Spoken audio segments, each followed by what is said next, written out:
Oh, that music always hits. Justin Hilton, did you know, I always like to start off each episode with a did you know, that music right there was from the first Florida bass fishing tournament. That was like the gun goes off or whatever they do, and that was the thing. Really? That was a song for it, man. Yeah, absolutely. Hello, my name is Dan Pacheco, the host of this podcast called We're Number One, where everyone, of course, in real estate is number one. And today I am joined by an actual number one person, Justin Hilton, a.k.a. the Deal Man, the most straight shooting, bass fishing, most awesome dude that you want to meet anywhere you go. Justin, thank you so much for being here today, dude. That is awesome, and thank you for the intro. Love the music. Now that I put it together, that is super cool. And thanks for coming out today and having me. Absolutely, I came man. out, so this was awesome. You're someone that I wanted to have on the show since we started this, actually for a number of reasons. So this is, to let you guys know, this is this season finale of episode 1. We've done like 17 of these things, so this is awesome to have you on here, man. And if you guys have seen this, if you're watching this on YouTube, you see this huge trophy that just towers over all the other ones. You were the one that actually brought this to us, right? That was a fun event. So the pressure is slightly setting in because I was unaware it was the last episode 1. Yeah. And 2, that is really cool, though, to close it out. And yes, that was a very cool charity event we did. Mm-hmm. And that was awesome to have PRB kind of bring it back home to our, at the time, I think we had just finished construction for our brand new brokerage here in downtown Orlando. This was like the first piece of decoration we had in this office. Love that. No, this trophy was purchased at Target. That one was also purchased at Target. The GOAT was actually one that we won. That is awesome. And then this one is a Home Step Award, which everyone has one of these, I think. Right. That's awesome. But so behind the camera, we have another Justin Aparicio. You guys make some noise for him. He's done a great job this whole season. But he was actually a part of the tournament too. And so Jose, our number one broker, right, and some of our team, we knew that some of our staff and agents were out there, and they were going to go participate, right? And so we're out there supporting them. And as we said, before we started rolling here, Justin did a great job of, I think, softening up the first round. I saw some harsh elbows, some knee kicks, and some shoulder punches. And so he that's where he ended his story. And we thought PRB was done. But all of a sudden, we see Justin Hilton and his squad roll up. I mean, you guys look like you're cut straight from the Orlando Magic or the league. You have custom jerseys, right? And you guys just dunk on the competition, and you bring this home. And that was super cool. That was cool. So crazy. That was man. a very cool event. Now, have you done that event before? Was it your first time participating in it? Yeah, that was my first time participating, and Brian actually reached out to us via Facebook about it. And I thought shout out to Brian Rusty, awesome dude. No, he is, and I was like, why not? Got a couple of our basketball buddies. We play in a couple of leagues just around town and were any of them from the league? I mean, those guys look huge. No. Yeah. It's funny because a good friend of mine, Ryan Thomas, and other friend, Jonathan Kirby, they actually won back in the UCF days an intramural championship. So nice. I was like, man, that's close enough for me. Let's go do this thing. Yeah, you guys did a great job. You definitely represented it. And again, thanks for bringing it home. Absolutely. To PRB, man. So when you're not dunking on the court, you're dunking in real estate. Quite frequently, you're consistently one of PRB's or preferred real estate brokers' top closers, most consistent closers, and I think that to me, that's what I look at more as the consistency of things, right? Because somebody can fall butt backwards into $1 million estate sale and have $1 million, and they're sold, right? But the consistency is what to me leads to the intelligence, the aptitude, the ability, and the creativity of how you run your game. And so, tell me a little bit about how you approach real estate. Man, that's great. And yeah, it's forever a learning process in the same way that as an athlete would kind of study film, you have to study these properties. And I kind of found a good niche in the agricultural stuff, just kind of by default from our family, being a natural ranching family and the neighbors around us and us all going to school with the other ranching families. And I kind of just found that little niche in the agricultural residential space to where you have to really look along down the line too, because stuff is happening so fast. Osceola County is not only the second fastest county as far as growth in Florida, but it's in the nation. I think they kind of held that title for a couple months running. Yep. Kissimmee, St. Cloud, the Poinciana, Narcoossee that bridges the gap between St. Cloud and Lake Nona. It just kind of went and exploding. So you had to really be on top of future land use and playing some chess instead of checkers. Absolutely. You weren't just selling to another family. You might be selling to 7 developers, and you got to be able to talk their language. And they speak differently. They speak entirely differently. Different creature altogether. Right. And I just started building relationships with those guys. And something that I learned here about kind of niche networking rather than like the typical Starbucks or whatever is just golfing with these guys, cigar clubs with these guys. It's just they move differently, they talk differently. It's just, understand what a PSP is or how the future land use kind of changes and what each county defines those codes by. Because in Lake County might be a little bit different restrictions or how many dwellings per acre than Osceola County. Right. And those things can have amendments.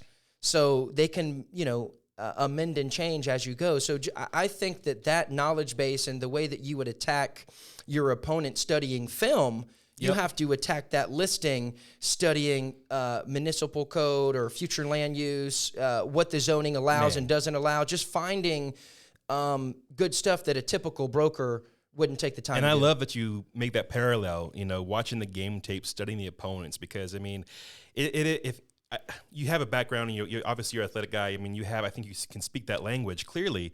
And yeah, you have to, because every listing is different. Every property is different. Everything is different on a continual basis in real estate. And it really is like, most agents will treat it if they're just, watching, don't even watch the tapes. Like, we're playing another game. I don't know who's on their team, what they specialize in, who to watch out for, what the threats are. Right. But you do, and you study it at a granular level. And to me, that's one ingredient in how you're consistent. And to talk about, kind of how your customers will move differently, speak differently, right? You're putting yourself in that. And it's not always these, quote, highfalutin places, right? Sometimes it's, in the most unexpected areas. And, Justin, the camera guy, and I have gone out with you on location to some of your properties, right? And you go to different places. I've done it before, and it's been a nice cookie cutter community and stuff, and it's pretty, it's cool, it's convenient, but that's not what people that you typically work with or in some of the times are looking for. They're looking for their homestead, their ranch, their little compound. Ranchette. The ranchette has become very popular. And you introduced me to that term. The first time you talked about it, you said, Dan, I got a ranchette for you out here in St. Cloud, and I thought we're going to have you had a new salad dressing for me. I was very excited, but I was actually more excited when we found out, really what it was, because how do you describe a ranchette? So typically a smaller ranchette, anywhere between 2 to 5 acres. I guess a ranch, people would say, oh, maybe 10 acres or bigger, or 50. I guess it's really how big is a ranch to you, because especially here in Florida, you got the Mormon Ranch that owns, top 3 property across America as far as ranch property, and then. So I guess but ranchette, typically a smaller ranch, family compound. Sure. Just your personal parcel that's got no HOA, your own space. You can put multiple buildings. Got your toys on there and stuff too. Yeah. So people that just want to have fun, right? Yeah. Have their spot, have their peace and quiet, whatever it is that they're looking for. Exactly. They can do it there. Exactly. And I think that's one place that a lot of us are kind of moving to in our own minds. After, pandemics and things like that, when everything's been consolidated, closed in, you lived in places that were just, the space just feels different. I want to open. Or, so many reasons why they would want it. So is that, again, who you kind of just inherently work with because your family and your upbringing and stuff, or? Yeah.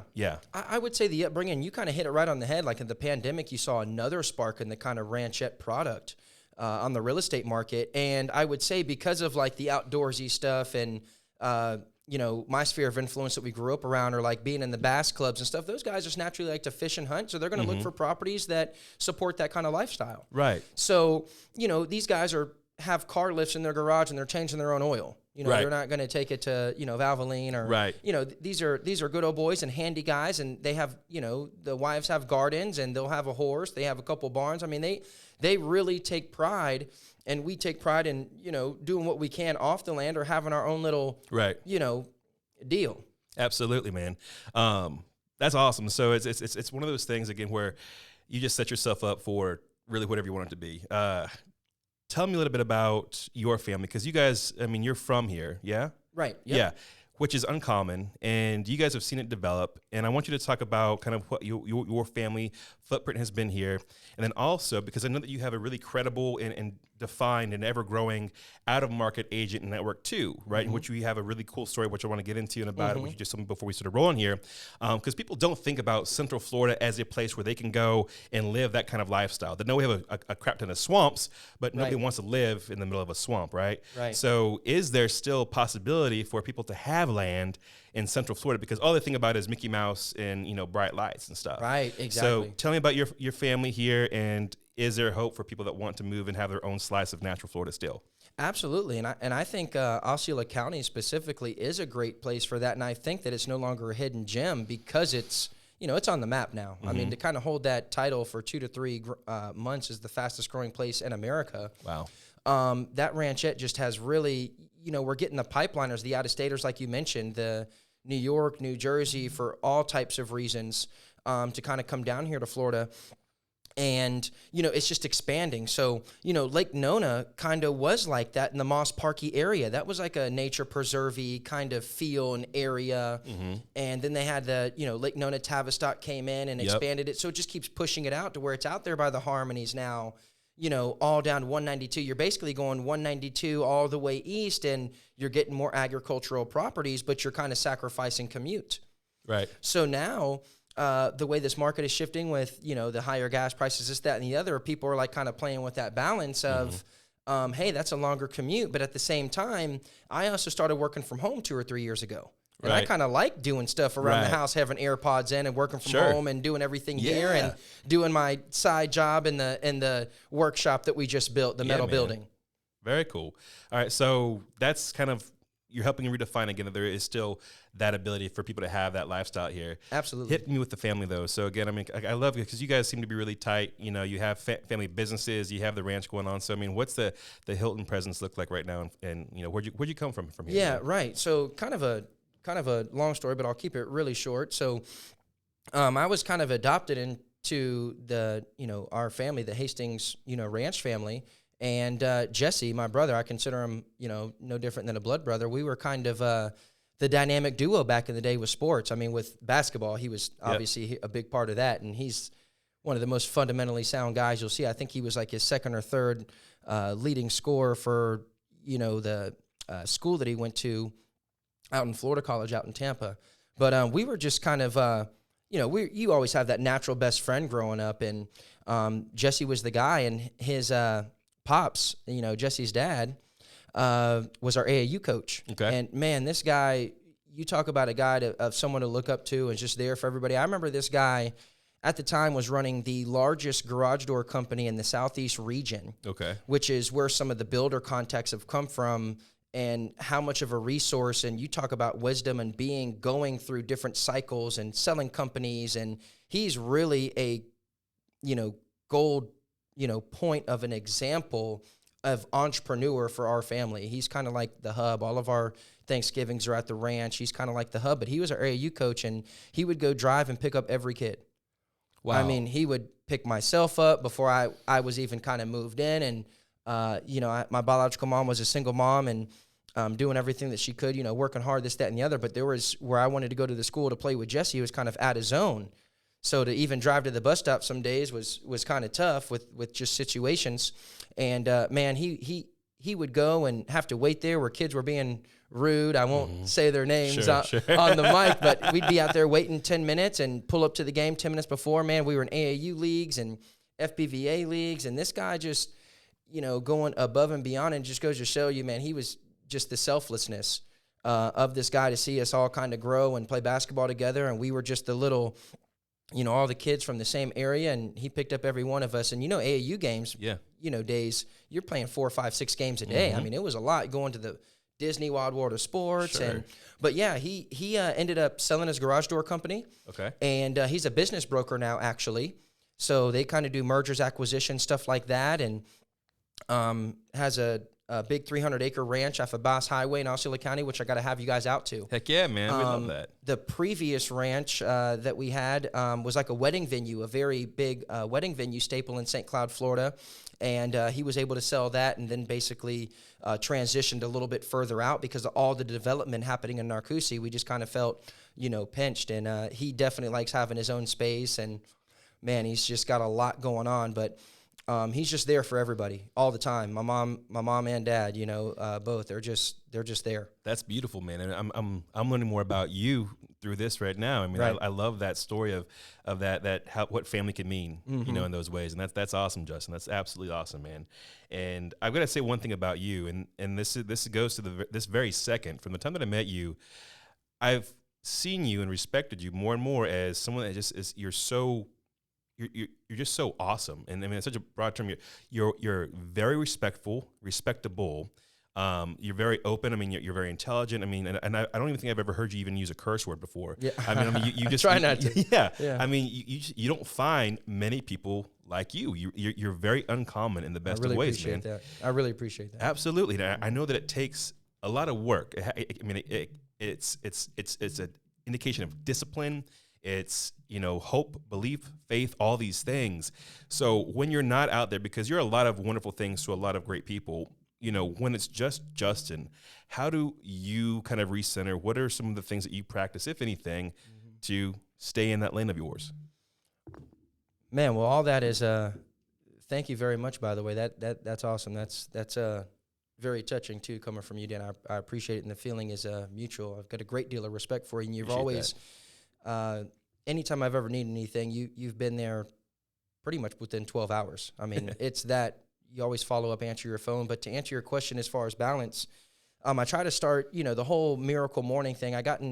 Became an avid reader several years ago. And actually, Jesse, my brother's who kind of got me into that. And I just kind of started using my strengths as one of my biggest strengths is also plays into some of my weakness that I also feel brings me experience is I implement extremely fast. I implement a lot of action. Okay. So sometimes I'll fail forward. Okay, cool. And even coming back to the developer thing, like I feel like I'm calling up to the county with stupid questions, but that's how I learn. So when I get to the builder, sure, I didn't use my stupid question on the builder.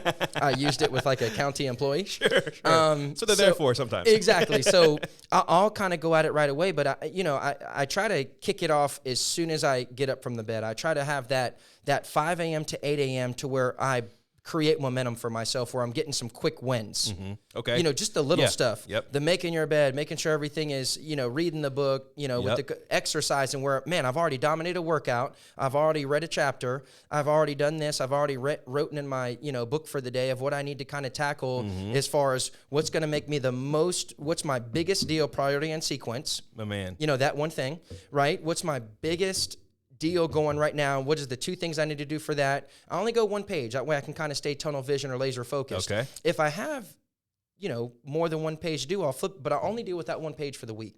For the whole week? Yeah, I only deal with the 1 page. Okay. I don't need to write down 30 things or, right. There's leverage. We can kind of delegate some things. Sure. But the things that I'm prioritizing in sequence first, but long story short, that 5 a.m. to 8 a.m., that's like where you're turning the ignition on. That's like in the body. So as soon as you wake up, I want to make sure that I'm getting my blood pumping. I want to make sure I'm drinking water. I want to make sure I'm putting good stuff in my mind right away because right now I'm shaping and conditioning what I'm going to start the day with. That's powerful because I know, and sometimes from experience, the morning is a whirlwind out of bed. You're grab and go. Everything's frantic. Well, dude, if you get up late and you feel behind, you're gonna feel behind. Right. It's just gonna kind of snowball where your snowball can be a snowman if you do it right. I love that soundbite. That better show up itself in one of our reels here. But I love that, man, because who doesn't love a good old snowman? You know what I'm saying? No, it's a lot bigger. It's a lot bigger. I love that, man. That's so great. I want to use some of that actually. And Absolutely. I think, that's one of those things that people again need they typically brush off because let's face it, a lot of times when we're doing the self-help thing, it's seen sometimes in a different light, or you have this fake coach or fake guru that's hawking some BS or whatever it is, and so there's sometimes it's a hard thing to see the majesty of it. But all you're talking about is just simply doing like you said, finding the easy wins or the quick wins. The quick wins. That's it builds a huge momentum. deal. Well, let me break it down in perspective just on a couple things. Even with something very minor like making the bed, at least even if you had a bad day and you didn't get the certain listing appointment that you wanted or this, that, and the other, when you come home to decompress, your bed's made. Mm-hmm. And that just the feeling of like that looks good. It feels good to come into it. Right. Every guy that, mows his yard or whatever, you can't tell me you don't stand back and look at it for 5 Mississippi. Oh, man. Yeah, you know what I mean? Yeah, absolutely. When you get down. That was a really good line right there. That's how I crossed that one. It's like, man, that's a fresh, you look back at it for 5, or you wash the car and you look back at the at the reflection. Yeah. You know, but, you know, getting up is hard. At 5 a.m. is hard. You know, dedicating those couple of chapters are hard, but when you're automatically force feeding that kind of stuff and creating those quick wins, you automatically create momentum. Trust me, you're going to go into these other meetings and stuff positive, prepared, ready, and, you know, fortune favors the prepared man. I absolutely believe that. And that's one thing also to practice is because, I mean, some of the things you're talking about here, getting up early, making sure everything's prepared, that also translates to, I think, a passion of yours, and, you know, one of the favorite pastimes of mine is fishing.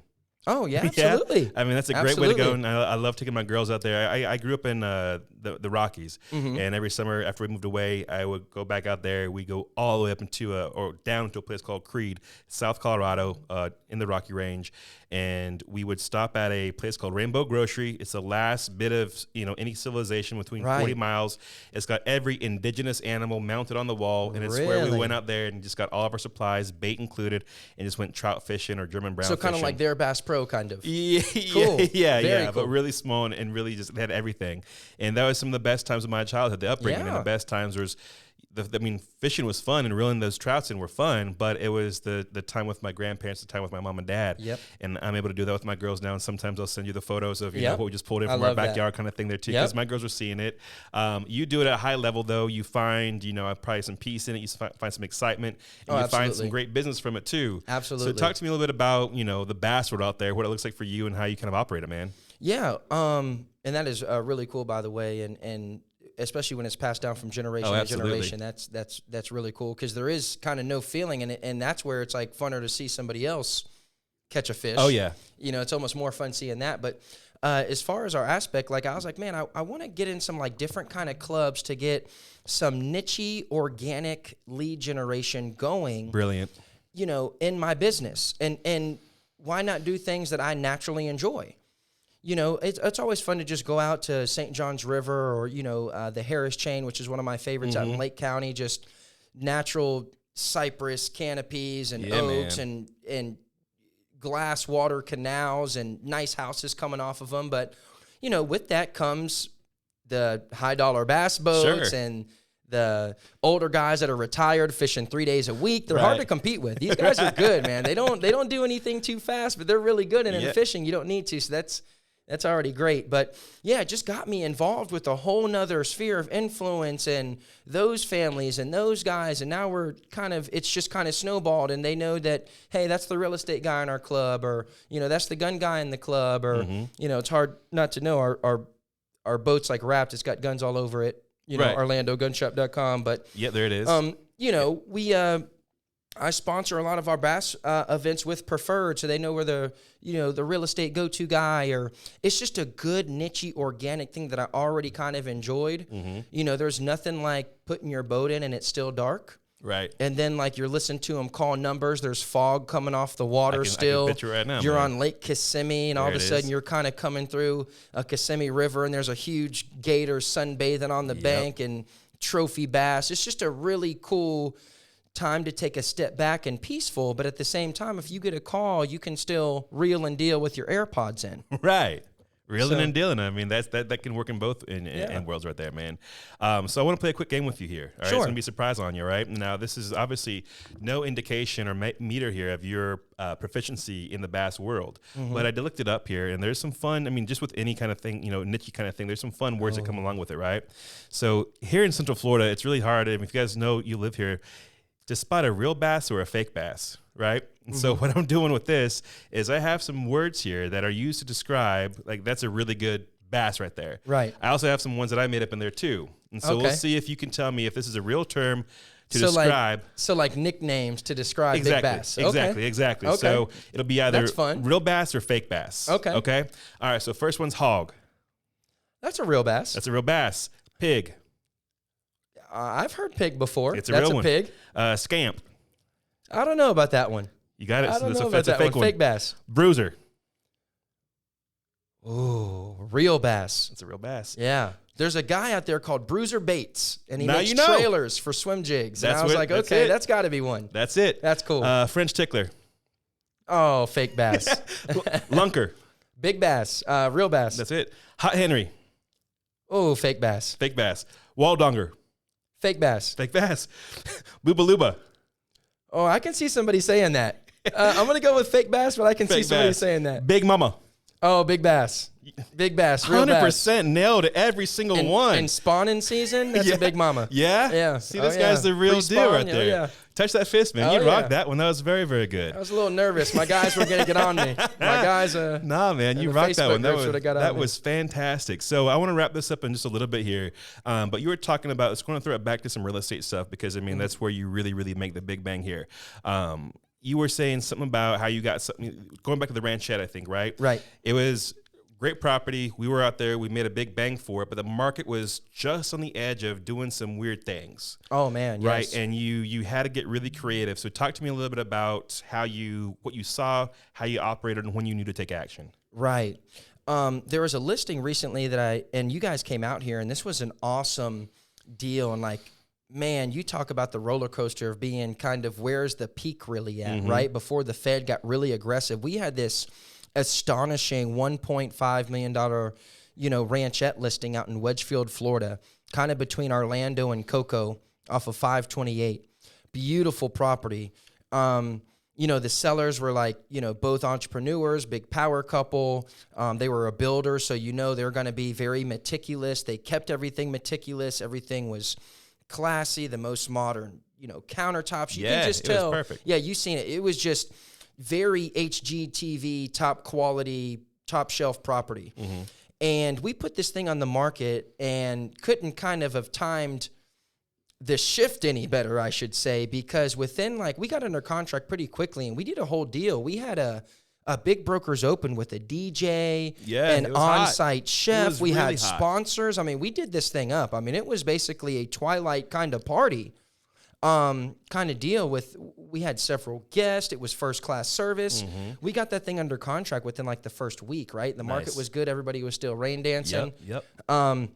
Had a kind of a spicy contingency at that price point that they wanted to sell their 2 homes because this was, a ranchette. It had multiple buildings on the property. The whole family wanted to move on this one. Pretty standard. They had to sell 2 homes. The market was still good, still kind of pumping. Within a week and a half to 2 weeks with being under contract and them having the contingency of selling 2 homes, there was a 75-point basis, Fed got really aggressive really quick. They sure did. And one of the homes was just not doing what it was supposed to in Daytona. That deal fell apart. We gave him a couple of extensions. We started losing consumer confidence, got under contract again, and we're going back and forth with the guy, just couldn't negotiate. And, me and the sellers were, both kind of firm that property only comes around once every now and then. But long story short, there was a couple more hikes. Stuff was taking a little bit longer. Long gone was the 30 offers in 2 days. No way. Yeah, we were already kind of at the point to where it was taking about a month again. Yep. And, almost overnight, it started to take, for some properties, because of the buyer's pool got so much smaller and higher price points with interest rates and financed buyers, 60 to 90 days on some stuff. We're still seeing some of that stuff.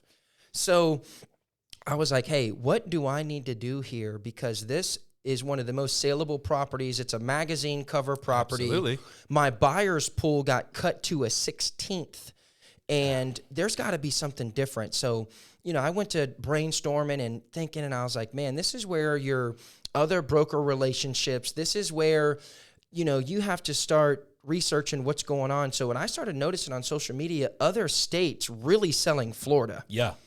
And I was like, you know what? Why doesn't Florida sell to other states? Absolutely. So I was like, you know what? Literally, I had a little sand clock, and I think it was a little over, 7 minutes. So I'm like, for 7 minutes a day or this sand clock, I'm going to just work out-of-state pipelines, sphere of influence, Instagram, Facebook, use the hashtag of pipeline to Florida, this, that, and the other, in the top 5 states. Okay. And I had South Carolina, New York, New Jersey, Indiana, and what was the other? North Carolina. I think South and North were right there. Right. But what I found interesting with that is there was a lot of it was inverse too. People from Florida were going to the Tennessees, the Carolinas, and it was adverse effect. So, man, long story short, I started doing some analytical research, and you never know how far a share goes. Like it goes from one echoes out there in the atmosphere, man. There's so many galaxies. I was looking at like the points and clicks and like the analytics of like how many times people by the time you're just a lot more powerful than you think, and a couple of shares does so much. It really does. Long story short, I played my college ball at Indiana State University, and I started, using that sphere and going through all the Facebook groups and Indiana real estate and just taking those 7 minutes a day. Now, do you actually, when you're saying a sand timer, you mean an actual sand timer? Like a sand clock you would buy from Target, these trophies here.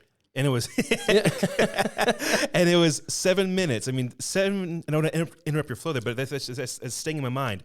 7 minutes. I mean, people are just getting their laptops out and just getting things ready to go within 7 minutes. Right. So you really just carved out 7 minutes a day, and that's all you did. Yeah, like that was one of the things I had on my one page I was telling you about. So I'm like, hey, if I need to enter a new listing and do this and do that and turn in an HOA thing or whatever and delegate this, that was one of the things. Newbie out-of-state marketing. So, all in all, it's funneling everywhere. And I went to school at Indiana State University, and I have a big kind of Indiana sphere of influence and some other, real estate friends there and this, that, and the other. And I want to say I was doing this for maybe 10 days, 11 days. All of a sudden, I get a call from an awesome Dr. Phillips real estate agent, and he's like, hey, I have some buyers from Indiana that want to come take a look at your property. And they came and looked at it, and you can just tell that the way they carried themselves, they could afford it. They were they were cash. They're like, no inspections, no appraisal. We had the hurricane on the way. It was just a lot of things. I'm like, man, you can just tell that these are the buyers. And, long story short, those are the ones that ended up buying it. But it actually felt kind of cool to go back and start creating momentum and doing something rather than just the point, click, profit. No, somebody's going to call me in an hour. No. It was nice to get back to that grind. You know what I mean? And be creative with a property that is just golden. And something at a very, high price point, you had to start putting in that work again, and it was refreshing. I love that, man, because it's like I said, you are among the most consistent that I get to work with on a regular basis, and that's where it comes from. It's saying, I'm going to make the best use out of every minute that I have, so I'm going to collect 7 of them here, and I'm going to make something happen out of the 7. Right. And you're going back to college days, Ball Town, right? I mean, that's incredible because you have to go where you have, sphere and impact and relatability. Right. And when we were talking about it before, before we started rolling here, you could have a great digital presence, but if you have, 14,000 million, whatever it is, people on Instagram, you look a little bit maybe too inaccessible, right? It can be intimidating to somebody to even send you a message if you're too polarizing or too big, which, hey, that guy's, I'm sure, is successful, but I'm pretty sure, Robert Kiyosaki isn't going to see my direct message. Exactly. But if you saw him, trolling alongside you in the bass boats, then that's a lot easier of a way to say, hey, what's up, brother? Absolutely. That's powerful, man. That's absolutely powerful, Justin. So, I mean, what else? Is there anything out there that you want to let the world know about you and what it's like to be you in this year? What you want to, looking forward to in 2023 and beyond? What do you want to tell the world, man? Yeah, I kind of would like to give some value back to a lot of agents and brokers, and it's a fun time to go through because you have a lot of doom and gloom people, and I'm kind of seeing it out there oh, the doom and gloom, it's going to be worse than 2008. And, I've almost gotten way busier during this time, and I want to just tell people that don't let somebody else's energy or their perspective dictate how you attack it every day. My man. I think that by staying the positive, you're going to continue to attract everybody that's kind of right to you. Yep. Those phone calls are going to come in. Don't kind of tackle the day with, oh, the market's just down, so maybe I'll, just go over here and work. You need to be setting goals and controlling what you can. Maybe you take advantage of your workout regimen during this time, and naturally you're going to see things. You're going to start to feel good. I wouldn't let other people's perspective dictate or their advice / opinion, because that's all they are. None of us have a crystal ball. We're all real estate experts or all have experience, but at the end of the day, none of us know, or we'd all be, up there and in Dubai and living at the yacht clubs. But that's our main point, is just keep trucking along and do what fits you naturally. Do the things that you enjoy naturally in this business and keep doing what you do, because it only takes that one day. Just don't let anybody steer your motivation. Don't let anybody kind of dictate your energy towards how you go about your business. That's powerful, Justin Hilton. That's very, Very powerful, man. Well, I tell you what, brother, I think that's one hell of an episode. I think that's one hell of a closer with the closer to our very first season. So I do appreciate you on every level, from helping decorate the set here with this fantastic trophy to helping improve and elevate the markets that we get to work out of, the lives of those people that you touch, and again, just the energy in the room, anyone that you walk into. So Justin, if anybody needs to get in touch with you, whether it be through, again, questions about real estate, being a responsible, gun owner, because you dropped the cool, the website there too. Right. Because you have an affiliation with that as well. Where some of the, well, we won't say where the best bass fishing holes are, but where some good ones are, how do they get in touch with you, man? Yeah. Feel free. All of my social media is available. I'm on Facebook, just Justin Hilton, and Instagram at JUST_in-the-zone. So just in the zone with an underscore. And I try to get back to as many people as I can. I'm not trust me, I'm not polarizing where I won't see your DM. Right. But yeah, I can do a lot of stuff there, and that's probably the easiest. And, all my information is kind of out there, phone number, email, anything like that. Awesome. Well, everyone, as always, thank you so much for watching this entire season, especially this episode. Thanks for listening to it. Justin Hilton, thank you so much for being a part of Prepared Real Estate Brokers, and also, again, being so number one, man. Absolutely. You're the real deal. I appreciate you a lot, brother. Dan, Justin, thank you guys so much. Absolutely. We'll see you guys next time. That was a good one. Oh.